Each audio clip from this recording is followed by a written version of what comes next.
Olá, pessoas! Está começando mais um episódio aqui do Pode Ler e Escrever. E o nosso convidado de hoje é o Marcelo Santos. Ele é um autor recifense, ele é formado em comunicação pela Universidade Federal do Estado de Pernambuco e pós-graduado em gestão cultural pelo Centro Universitário Senac.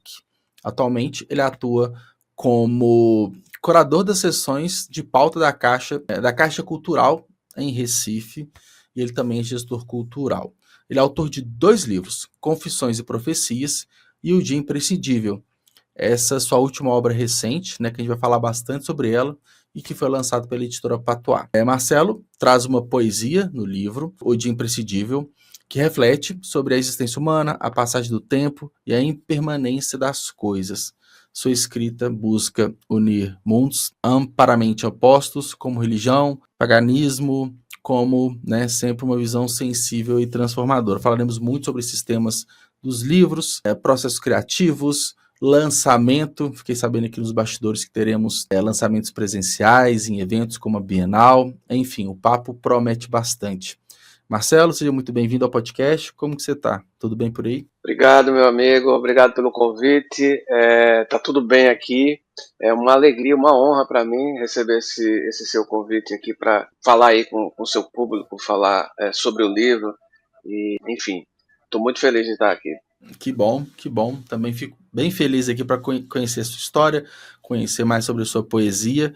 E no material, né, tanto no release quanto no formulário que a gente manda para os autores preencherem, ficou uma curiosidade aqui, eu queria começar por esse ponto, que o seu mais novo livro, O Dia Imprescindível, ele, né, foi lançado, ele surge ao mundo após um hiato de 13 anos, né, um intervalo muito grande ali, sem uma publicação. Como que foi, né, esse tempo, esse processo de retorno à escrita? O que motivou a voltar a escrever e publicar um livro? Fala pra gente um pouco assim da sua trajetória com o livro. Esse ato, não é, de 13 anos foi devido à imersão e à loucura do dia a dia. O meu trabalho é muito intenso, né, antes desse trabalho na Caixa Cultural. Bem, na Caixa Cultural, como eu trabalho na Caixa Cultural, eu sou bancário e trabalho na Caixa. Mas antes desse trabalho na Caixa, tinha outro trabalho em outras áreas do banco, que é um trabalho muito intenso e toma toda a vida da gente. Então a gente vai se adaptando a isso. E outras demandas do dia a dia, acabei deixando um pouco a literatura de lado, né, mas ficou aquela coisa latente. Eu sabia que um dia voltaria, não sabia quando, mas e aí surgiu esse momento em que nasceu o livro, que foi num momento de viagens. Eu viajava, comecei a viajar muito a trabalho pelo sertão de Pernambuco. Inicialmente não queria, não pensava em publicar um livro. Na verdade, eu me vi mais como na expectativa de descobrir o sertão, porque eu nunca tinha ido ao sertão. Sou nascido e criado em Recife, não conhecia o sertão do estado. E esse sertão me veio, na verdade, a ideia de um sertão muito mítico, né? O sertão de Graciliano Ramos, o sertão de João Uhum. Guimarães Rosa. E eu tinha essa ideia, essa ilusão de que eu conheceria esse sertão. Obviamente, esses sertões estão na obra desses autores, e aí não era esse sertão que eu, não foi esse sertão que eu vi. Mas, de algum modo, esse sertão real e também o sertão mítico me jogou de volta para a literatura, porque numa das viagens, eu estava indo para a cidade de Salgueiro, acho que é 550 quilômetros de Recife, e um pouco antes tinha uma cidade chamada Serra Talhada. E a gente estava, o motorista e eu, a gente já nem conversava mais, porque é muito tempo na estrada, a gente já não Uhum. tinha mais o que falar. E estávamos em silêncio quando eles, distraidamente, disse: estamos chegando em Serra. Eu não sabia onde era a Serra Talhada, nem como era a cidade, Uhum. porque eu nunca tinha ido lá. E lá adiante eu não vi nada, a não ser uma serra talhada, uma serra que terminava abruptamente. De Uhum. algum modo, isso me fez atinar e voltar para a minha literatura, porque eu, de imediato, comecei a imaginar a cidade de Serra Talhada sendo construída ao longo do tempo do lado daquela Uhum. serra que estava a quilômetros, muito distante. E aí isso de algum modo, fervilhou na minha cabeça e eu, sem conhecer as cidades, nada, eu comecei a imaginar as casas se aglomerando perto daquela serra, a igreja chegando, o comércio chegando e aos poucos a população se aproximando ali daquele lugar. Enfim, tudo isso veio de forma de imagem na minha cabeça. E nesse dia eu escrevi 2 poemas que estão nesse livro. Então eu não pensava em escrever. Foi uma coisa que eu fui impulsionado. Surgiu daí. E depois eu me atinei, porque esse episódio me levou diretamente para a poesia, para a minha poesia, porque meu processo criativo, ele requer que a palavra ela vá além desse significado arbitrário que a gente tem, enfim, quem estuda semiologia, semiótica, sabe bem que a palavra nada mais é do que um símbolo arbitrário. Porém, ela está cheia de significados que não cabem nesse significado arbitrário. E aí minha poesia fala muito disso. Eu quando faço a poesia, na verdade, eu penso nesses campos semânticos da palavra. Eu procuro ouvir a palavra, saber o que é aquela palavra realmente comunica na sua intimidade, muito além do que desse significado arbitrário. Então, foi por isso que aquele episódio me chocou tanto, a ponto de eu escrever 2 poemas naquele dia. E aí foram os primeiros poemas do livro. Depois, durante as viagens, eu escrevi vários outros que acabaram se tornando imprescindíveis. Então a gente pode falar que o seu processo criativo, pelo menos para esse livro, foi muito pautado pela inspiração, por um gatilho que teve ali durante a viagem. E aí foi o start, né? Sim, um gatilho durante a viagem. Sim, foi o start.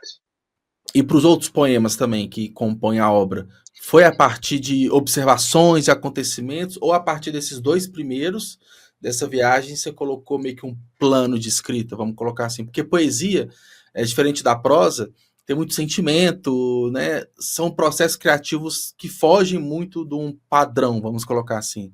Como que foi, né, a partir desses 2 primeiros? Na verdade, eu não tinha, não planejei muito. Os poemas foram praticamente todos. Aliás, eu não me lembro de nenhum que eu tenha escrito na minha casa. À época eu morava em Recife. Hoje eu moro numa cidade chamada Paulista, que é a região metropolitana. Mas eu não me lembro de nenhum poema que eu tinha escrito na minha casa desse livro. Sempre foram poemas em viagens, durante as viagens. Inclusive, um deles dentro de um avião. Porque foram viagens pelo Nordeste, pelo Sertão, mas também teve viagem para outras cidades, para Teresina, para São Luís, para Fortaleza, algumas cidades da Paraíba, Patos. E esse foi no avião, entre Teresina e Brasília, porque eu fazia conexão com Brasília para voltar para Recife. Então, esse poema foi escrito dentro de um avião.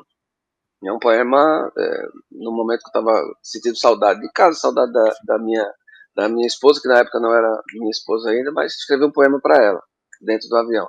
Então, os poemas, eles na verdade foram surgindo, meio que inspirados mesmo, e até chegar o momento que eu me deparei com eles e eu entendi que eu tinha ali uma unidade e passei a agrupá-los em capítulos, em sessões, porque tinham alguma coisa em comum. E aí eu descobri que tinha era muito formal essas conexões. Né? Eu tenho alguns poemas que têm títulos que remetem aos mitos bíblicos, outros remetem aos mitos pagãos. Alguns poemas foram prosopopeias que eu acabei escrevendo, e eu acho que é um capítulo, acho que bem importante do livro. Quem quer entender o de imprescindível tem que entender bem e ler atentamente esse capítulo dessas prosopopeias. A montanha fala, os fósseis falam, e isso tem um significado bem importante para o livro também. E já tinha uma ideia de transformar todos esses poemas em um livro, né, e na época dos primeiros, ou acaba que aconteceu? Porque é muito comum, às vezes, um poeta ele vai escrevendo, em um determinado momento ele decide transformar, juntar, né, esses poemas. Você falou agora da organização, ou a ideia de publicar o livro, transformar num livro veio depois? Você tinha um número X? Veio depois, quando eu já tinha alguns poemas, eu entendi que havia alguma unidade ali. E depois eu separei, e aí, dentro desses capítulos, eu fui inserindo mais alguns. E aí já pensando no livro, mas muito poucos, acho que uns 10 ali para finalizar. E como que foi ali depois da finalização da organização? Porque a gente entra numa questão que é preparar para a publicação, né? Que não é uma parte tão criativa, vamos colocar assim, tão inspiracional, mas uma parte mais técnica, burocrática, chata em alguns momentos. E ele foi publicado pela Patuá. Como que foi esse processo, né, entre decidir publicar, preparar o livro e publicar, né? Você já foi direto na Patuá? Você buscou outras editoras? Como que foi o pós-escrita? Primeiro, assim, o pós-escrito ele é muito duro para a maioria dos escritores. Para mim é muito duro, porque é um trabalho que é enfadonho, às vezes. Ele é uma briga, na verdade, com o texto, uma Uhum. briga com o que você já colocou no papel. Às vezes ele é estressante, inclusive. Mas você sabe que precisa tirar dali o melhor, porque existe uma conduta, vamos dizer assim, dentro da poesia, que você conhece e que você já lida com ela e você sabe que é da minha inspiração, mas precisa melhorar. Então a gente precisa abrir mão muitas vezes de muitas coisas. Às vezes tem poemas que começam longos, terminam pequenos, tem poemas que que começam pequenos e você tem que aumentar um pouco, colocar alguma coisa ali. Alguns, um ou outro, nasceu quase pronto, eu posso dizer, mas alguns precisei maturar, precisei entendê-los melhor para poder dar a ele uma forma que eu julguei que deveria ser a forma que seria publicado. E a Patuá, eu procurei algumas editoras e a Patuá se interessou, foi bem bacana, eles se interessaram, enfim, a gente chegou num acordo ali para publicação. E quando eu tinha essa. E assim, é uma editora que eu acho. Sempre tem alguns livros dela, já acompanhava. Né? Ele faz pequenas edições, mas edições muito bem escolhidas. Eles escolhem bem os autores, eles fazem uma edição também bacana. Que é bonito, né? Você faz um livro e é legal você ter um livro que seja bonito, que tenha uma cara interessante, que já começa ali a atrair o leitor. Então foi.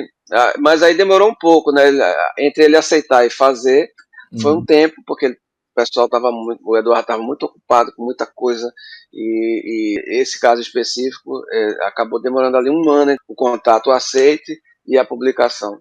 Uhum. Aí eu chegando um momento de ansiedade ali, né? De querer publicar, de querer ver acontecer, né? E ele foi lançado quando? Já foi lançado, né? Foi em qual momento? Foi, foi lançado, mas assim, ele não teve um lançamento formal. Esse vai ser o Uhum. lançamento formal agora, dia 13. Eu Isso, já dia tenho. 13 da Bienal, né? Fala pra gente dos eventos previstos, né, de lançamento. Está previsto agora dia 13, às 11 horas, sessão de autógrafos, lançamento na Bienal do Livro, São Paulo, e no dia 13 também, às 19 horas, lá na Livraria Patuscada, que é a livraria da editora Patuá. A gente vai fazer um lançamento lá também. Uhum. E pretende lançar depois de alguns outros eventos?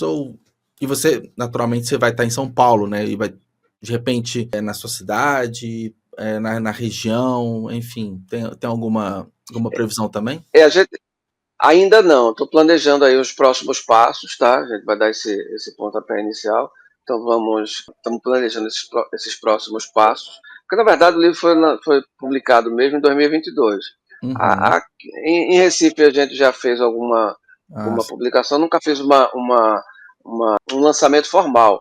Mas muita gente já adquiriu o livro, tem muita gente já com o livro na mão, né? E tem algumas pessoas fora de Recife também, porque a gente acaba conhecendo uma pessoa e outra e a gente vai lançando e mandando para fora. Mas formalmente o lançamento acontece dia 13. Né? sim. Bom, de qualquer forma, tem algumas pessoas então que já leram o livro, né? Que já Sim. você já tem retorno de leitores? Como tem sido o feedback? Sim, cara, dos feedbacks mais interessantes e até inusitados. Muita gente que comprou o livro não são pessoas que estão inseridos no meio literário. Alguns estão, mas alguns outros não. E esses são os feedbacks mais bacanas que eu tenho. Eu tenho uma leitora chamada Érica, que ela Uhum. leu o livro inteiro em voz alta com os dois filhos dela, com Salomão e com. Eu esqueci o nome da. Italita, os dois Sim. filhos dela. E Salomão se encantou com um poema chamado Salomão do livro. Salomão tem 8 anos.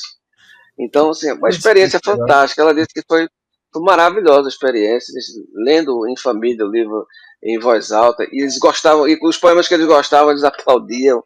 Ela me contou Uhum. isso, foi bem bacana, foi Que interessante. legal. E outras pessoas, tem um amigo, Luiz, que também não é do meio, mas ele fez questão de me ligar e de me falar, cara, adorei esse poema, que é o poema que ele gostou, um poema chamado Sirenes. Uhum. Ele disse, eu via as imagens lendo, e olha, eu via as imagens do que você estava escrevendo.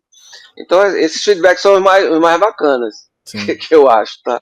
Eu acho que São, são bem, bem interessantes. que legal. E são quantos poemas no total o livro? Quantos que ele tem? Eu acho que tem em torno de 70, acho que são Nossa, 70 são poemas. muitos. Que legal. São alguns poemas bem pequenininhos, né? Sim, sim. Bem pequenos, mas ele tem em torno de 70. A poesia, ela tem uma característica interessante que, mesmo quem está na correria do dia a dia, tem 5, 10 minutinhos ali de leitura só, consegue, né, consumir uma, duas poesias ali, e às vezes se encanta com uma ou outra específica, né, igual você disse, esses leitores.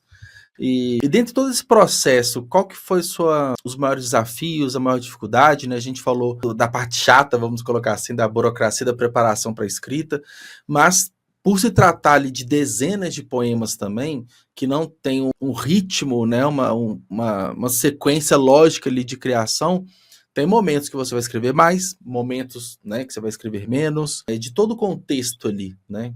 O que você teve de mais dificuldade na criação do livro? Olha, maior dificuldade foi colocar o poema título dentro do livro Uhum, e finalizá-lo, porque é um poema para mim muito forte. Tanto é que eu nunca recitei ele, nunca recitei esse poema, uhum, nunca tomei a iniciativa de recitá-lo.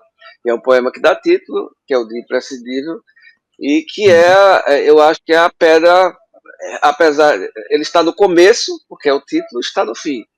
Então, é a pedra fundamental do livro. É um poema, para mim, uhum, muito forte. Um poema que fala desse dia imprescindível, que é o dia da nossa morte, é o dia para o qual nascemos, como eu uhum, digo no poema. sim, Então, é um poema muito forte. Eu acho que é um tema muito sensível, um tema que é o que faz a gente ser, como o Felipe bem coloca na quarta capa, Felipe uhum, Aguiar, que é um crítico literário que fez a quarta capa, é o que nos faz esses seres questionadores, é saber que a gente tem um fim. Então, uhum. para mim, a coisa mais difícil foi colocar, decidir dar esse título e colocar esse poema no final do livro. Uhum. Acaba que até uma característica comum assim dos autores, muitas vezes eles não leem a própria obra depois, né? Por diversos motivos, né? Mas no seu caso, não ler um poema específico tem um peso muito forte, né? E aí a gente chega num ponto que eu queria abordar aqui, mais especificamente assim da poesia, que ela carrega muito sentimento, né? E ela atinge as pessoas de formas diferentes, né? Por exemplo, o próprio Dia Imprescindível, para você ele vai te tocar de uma forma e para diversos leitores de formas completamente diferentes, cada um tem um contexto, cada um tem uma vida. E além desse, né, que você citou, né, o Dia Imprescindível, né, fala muito de morte, tem alguns temas gerais, assim, dos outros poemas, tem as inspirações das suas viagens, né, do sertão, do seu estado, da sua terra, o que mais, assim, que o leitor pode esperar da sua obra, de quais temas, o que ele pode, de fato, esperar mesmo? Primeiro, eu queria falar das viagens, porque Sim. teve uma coisa que aconteceu comigo nesse período que eu viajei bastante, hoje eu não trabalho mais dessa forma, mas teve uma coisa que aconteceu porque eu, depois de um certo momento, no início era uma grande alegria conhecer os lugares e tal, mas depois de um certo tempo me vi, pensava na viagem não como uma ação de ir, mas a viagem sempre foi o próprio retorno. Eu sempre pensava na viagem, eu pensava no dia que eu ia voltar, nas coisas que eu ia Uhum. fazer quando voltasse. Então a viagem não era mais ir para algum lugar, era voltar. E aí por isso que eu acho que isso teve um peso importante, porque eu voltei também para dentro de mim, para a minha poesia, para minhas Uhum. reflexões. E é como aquela viagem de Ulisses na Ilíada, né? Ele volta para o passado, ele volta para aquilo que ele sempre foi, para a casa dele, para as coisas dele. Então, Uhum. isso teve um peso muito forte na escrita, porque a escrita, ela, do livro, uma chave boa para ler o livro, é pensar numa grande viagem, e mais uma viagem pela própria vida, pela própria Uhum. existência humana. E eu acho que eu promovo, esse livro a gente promove muitas reflexões sobre o que é que nós pretendemos aqui, o que é que nós como humanidade Uhum. pretendemos aqui, o que é que nós como seres humanos dentro dessa humanidade pretendemos da nossa própria vida.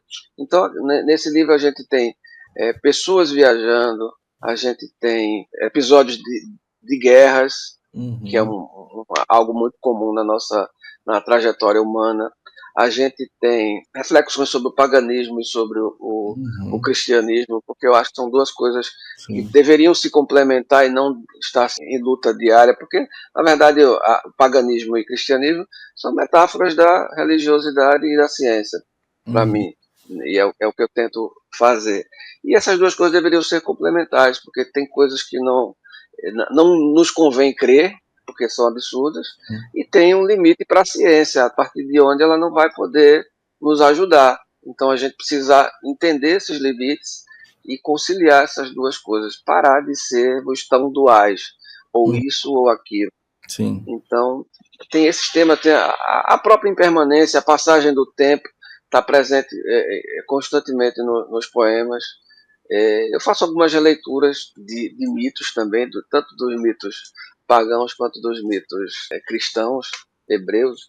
Faço algumas releituras, eu acho que tem uma releitura importante de Aquiles e Heitor, por exemplo, Uhum. porque num dos meus livros eu tento mostrar que essas duas figuras que são a gente poderia dizer que é a razão de Heitor e a paixão de Aquiles, a gente pode juntar essas duas figuras e essas duas esses dois grandes sentimentos, essas duas grandes tendências humanas numa só pessoa. Sim. Então faço algumas releituras dos mitos pagãos também. Então os temas dos livros são basicamente esses. E sempre permeado pela finitude, a finitude das coisas, a nossa finitude, Uhum. a finitude da vida. Sim. E é bem interessante você falar desses temas, né? Até porque são temas ao mesmo tempo diversos, mas você falou agora no finalzinho da finitude, né? Então tudo nos leva a uma finitude e naturalmente uma provoca reflexões, né, no leitor, eu imagino, né? E provavelmente você viu isso nos feedbacks também, né, nos depoimentos, né, dos leitores. E tem algum específico assim que você gosta mais? Você falou o impacto que tem, né, o poema título, né? Tem algum outro que foi mais curioso? Tem alguma curiosidade ou que você gosta mais assim? Tem alguns. Um que eu sempre leio é Moisés, Salomão eu gosto bastante. O que eu tenho sempre lido é Moisés, porque eu acho que é uma. Além desses temas, só para fazer um link e trazer Uhum. aqui para. Além desses temas que eu falei, a gente precisa também lembrar, né, que a. Eita, bati aí, cara. Não. A gente precisa lembrar que a poesia ela tem suas formas e seus procedimentos. Então, no livro, eu também falo sobre o que é poesia. Não de uma forma, é uma metalinguagem, mas não é aquela metalinguagem de dizer para você como escrever. Ela Uhum. tem um lirismo, e eu procurei dar um lirismo a isso. E Sim. uma das coisas que eu acho importante é que a poesia ela nasce do silêncio, ela nasce do vazio, de onde não tem nada. E esse poema ele fala disso. É uma passagem bíblica em que Moisés recebe as tábuas da lei de Deus, então ele traz esse elemento divino transformado num elemento palpável. E eu Uhum. acho que poesia é isso. A poesia é isso. A poesia ela sai de um local onde tem silêncio, um local onde tem só, onde não, ainda ela não existe, ela é uma potência, ela está lá, mas não tem a forma ainda. E aí, do silêncio nasce a poesia, e a gente traz ao mundo, dá ao mundo o poema. Então, esse poema, eu acho que ele sintetiza Sim. esse pensamento. Isso que você acabou de falar, a gente pode considerar como uma das definições de poesia mesmo? É muito o que você acredita? É que parte do É no que eu silêncio. acredito. É Sim. no que eu acredito. É que a gente fala muito da. Existe a questão da musa, que é a inspiração, na Sim. verdade. Pode chamar de musa, pode chamar de espírito, inspiração. Existe, mas eu acho que essa meu pensamento sobre o silêncio, eu acho que é o que pauta a minha poesia. Uhum. Eu quando crio, eu tenho essa percepção de que às vezes eu entendo o início, eu começo com o início na minha cabeça do poema e começo com o fim. E Uhum. aí eu sei que esse poema existe. De algum modo ele vai vir a existir. Mas eu preciso entrar nesse silêncio e começar a Sim. construí-lo. Sim. Então é isso que eu acredito. Que legal, bem interessante. Isso eu fiz a pergunta porque para cada poeta que a gente pergunta, né, o que é poesia, cada um vai dar uma definição diferente e todas estão naturalmente corretas porque parte muito do íntimo, né? Muito do que cada um acredita.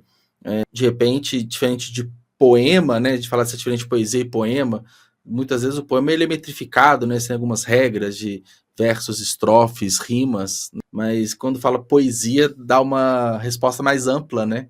E eu acho que isso é algo incrível, né? Quando a gente fala de literatura, né? Poética, né? E Marcelo, aproveitando, né, que a gente está falando assim de criação, né, enfim, de conceitos, de novos textos e por aí vai, eu imagino que mesmo após ter fechado nessas poesias do Dia Imprescindível, você de repente tem outros textos e continua escrevendo, né? Como que tem sido a ideia agora com essa retomada, né, com esse livro novo? A ideia é continuar escrevendo cada vez mais, de repente fazer novas publicações, tem alguns planos assim? Quando passar a onda, vamos colocar assim, do Dia Imprescindível? Sim, eu tenho. Eu continuei escrevendo poemas. E eu tenho também estou planejando escrever um romance. Está naquela fase de criar os personagens, né, de entender os personagens. Estruturando, Eu né? quero fazer bem planejado. Esse eu quero fazer bem planejado. E eu estou estruturando ele. Já tenho alguns pequenos trechos que eu já comecei a escrever, 2 ou 3 trechos. Tenho algumas histórias que eu já anotei, que eu vou desenvolver no livro. Então ele está naquela fase embrionária. E a poesia continuo, tenho escrito alguns poemas, e eu acho que agora esse livro me deu um maior domínio sobre aquilo que eu escrevo. Eu agora compreendo melhor, não é? O que eu escrevo, e eu acho que estes poemas, eu agora vou conseguir abandonar alguns temas recorrentes e me aprofundar noutros, que eu comecei a mostrar nesses Confissões e Profecias quanto no Dia Uhum, Imprescindível, e que eu acho que eles precisam ser bem mais cuidados e bem mais explorados, uhum, porque tem muito do meu pensamento sobre poesia, meu pensamento sobre a vida de um sim, modo mais amplo, nesses temas, e eu vou começar nesse novo livro, eu exploro bastante isso. sim. Acaba que isso está, às vezes, muito relacionado à maturidade, né, de que o escritor vai tendo livro após livro, texto após texto, né?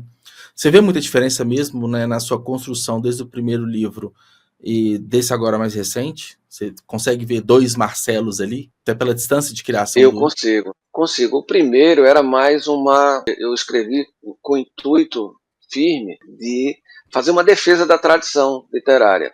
Uhum, Tá? E a alusão aos mitos, tanto pagãos quanto cristãos, ele estava muito carregado disso. Embora já tenha bastante ali, hoje eu lendo com esse novo olhar, eu consigo ler outro livro, inclusive, que é muito uhum, interessante, né, ver outro livro no Confissões e Profecias, mas ainda tinha essa carga de busca pela defesa da tradição literária, tradição ocidental literária, na verdade, que no fundo, tempos depois, eu vi que, inclusive, era desnecessária, porque a tradição, a tradição literária, ela conseguiu suportar aí tudo o que veio, né, desde as vanguardas sim, a poesia concreta, conseguiu passar por isso, absorver tudo isso e continua firme, continua sendo uma construção humana muito sólida. Incorporou, inclusive, aqueles que queriam destruí-la. E eu sim. acho essa catedral, é uma grande catedral, na verdade, a tradição literária é uma grande catedral que tem contribuição de todos, inclusive desses mais recentes que, de algum modo, desdenharam dela. Sim, legal. E Marcelo, a gente chegando aqui na parte mais, na reta final aqui da nossa conversa, além dos eventos presenciais que você vai estar em São Paulo, né, para as pessoas te conhecerem e comprarem seu livro, quem não tem condição de ir na Bienal, por exemplo, e quer comprar seu livro, fala para a gente quais são os melhores canais, redes sociais, o site, onde que o livro está disponível. Pode ir no site da Patuá, na editora Uhum, patuá.com.br, tá lá. Pode adquirir comigo, que eu ainda tenho alguns exemplares. Comigo você vai ter a dedicatória, eu sempre faço a uhum, dedicatória para os livros. E aí nas minhas redes sociais, que é Marcelo José Santos, underline.